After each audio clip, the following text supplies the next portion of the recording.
Hello বন্ধুরা, আসসালামু আলাইকুম। সবাই কেমন আছেন? এগুলো কোরবানির জন্য ঘাস আনছে। কোরবানির জন্য ঘাস, এগুলো হলো চাটাই,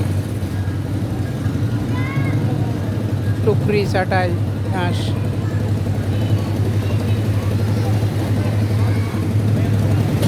শুকনা ঘাস, এগুলো হলো সুন্দরের জন্য, গরু ছাগলের লাগাইবার জন্য, খাসির লাগাইবার জন্য করাগুলো।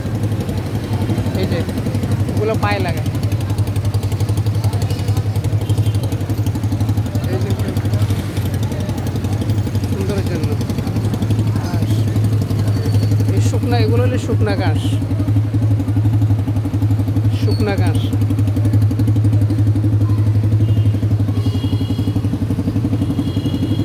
এগুলো সব গরু, খাসি, উট, দুম্বারে খাওয়ার জন্য এগুলো সব।